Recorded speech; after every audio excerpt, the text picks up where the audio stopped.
Assalamualaikum warahmatullahi wabarakatuh. Perkenalkan, nama saya Agung Setiabudi, NIM 34, mahasiswa agribisnis Fakultas Pertanian Universitas Trunojoyo, Madura. Kali ini saya akan membahas tentang riset pemasaran dan perilaku konsumen terhadap salak khas Bangkalan. Salak Bangkalan. Salak adalah tanaman asli Indonesia yang banyak tersebar di seluruh wilayah Indonesia, khususnya Bangkalan. Mengapa saya memilih Salak? Karena Bangkalan selain sebagai kota zikir dan sholawat, Bangkalan juga disebut sebagai kota salak. Bangkalan sendiri memiliki 4 jenis salak, antara lain ada salak kerpuy, salak seknase, salak pancelin, dan salak mangkis. Dari keempatnya ada ciri-ciri masing-masing, ada yang manis, kecut, dan masir. Harga buah salak tergantung dari harga buah salak tergantung jenis dari masing-masing salak tersebut. Kisaran antara 10 sampai 25 ribu rupiah per kilonya. Untuk manfaat buah salak sendiri yaitu menurunkan berat badan, mengandung vitamin A sehingga dapat menjaga kesehatan mata, dan masih banyak lagi manfaatnya. Selain dijual di pasar, salak yang tadinya sudah dipanen dari kebun, penjual akan menjualnya di pasar dan di pinggir jalan, area produksi salak terbesar di Bangkalan, yakni ada di Desa Kidul Dalam, Desa Kelean, dan Desa Durinan.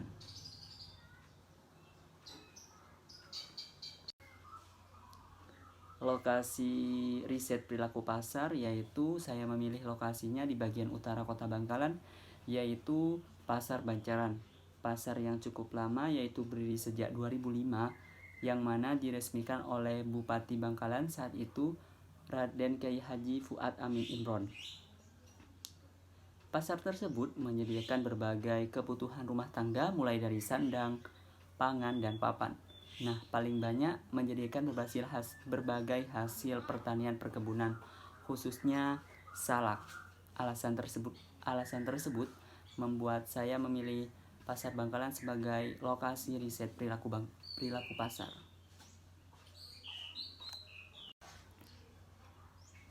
Riset pemasaran sebagai suatu identifikasi yang objektif dan sistematif yang dilanjutkan dengan pengumpulan analisis dan perangkaian informasi yang tujuannya untuk memperbaiki pengambilan keputusan yang berkaitan dengan solusi, masalah, dan penemuan peluang dalam proses pemasaran.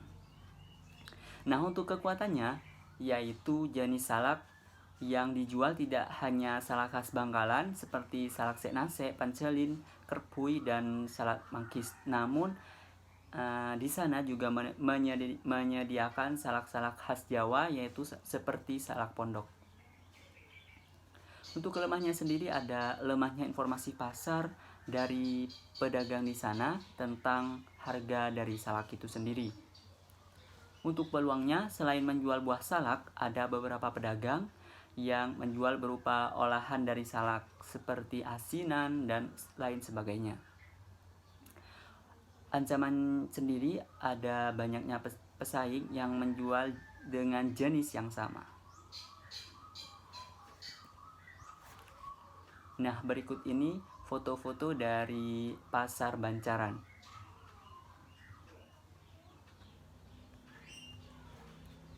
Nah, untuk kuesionernya sendiri, keterangan S yaitu setuju, N netral, dan TS tidak setuju.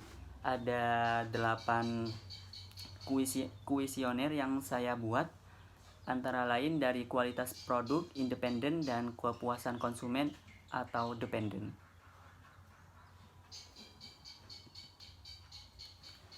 Langsung ke model summary.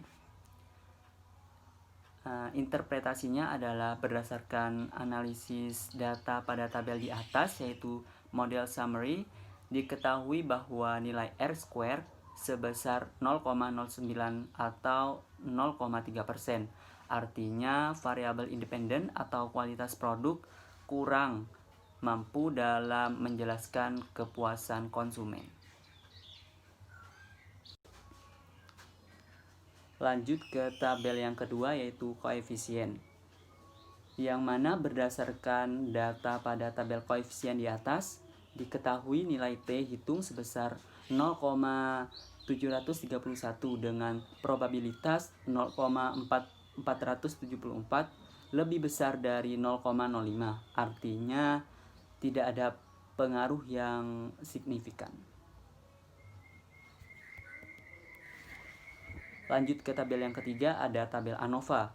Berdasarkan analisis data pada tabel ANOVA, diketahui nilai SIG sebesar 0,474 lebih besar dari 0,05, sehingga H0 dapat diterima.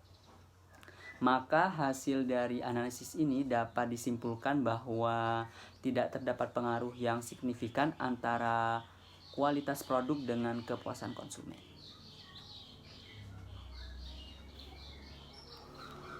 Nah, daftar pustakanya, dan di sini saya mengambil analisis linear berganda.